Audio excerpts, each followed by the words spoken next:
In the 1860 presidential election, there was a split in the Democratic Party, the Northern Democrats and the Southern Democrats.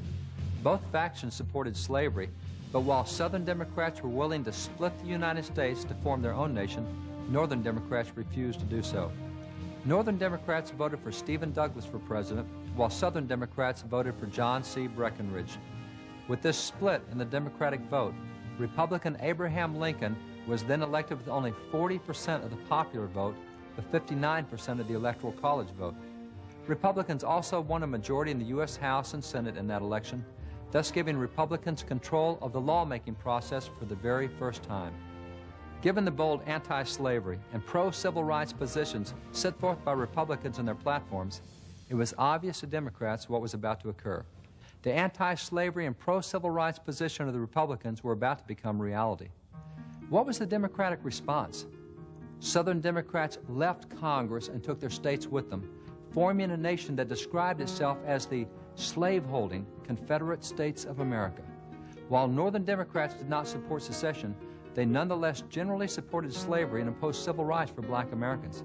In short, the main difference between Southern and Northern Democrats at that time was their view on secession, not slavery. However, returning to the election of 1860, with Republicans firmly in control of the federal government, they quickly began implementing significant changes. In 1862, Republicans abolished slavery in Washington, D.C., and in 1863, the Emancipation Proclamation was issued, freeing all slaves in the southern states in rebellion. The Emancipation Proclamation was eagerly anticipated, and many black Americans gathered in groups around clocks or watches, eagerly awaiting the arrival of midnight on December the 31st, 1862, for the proclamation was to take effect on the first moment of January the 1st, 1863.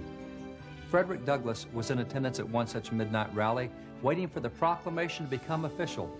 When that moment arrived, a celebration erupted, and Douglass exclaimed, "It was one of the most affecting and thrilling occasions I ever witnessed, and a worthy celebration of the first step on the part of the nation in its departure from the bondage of the ages."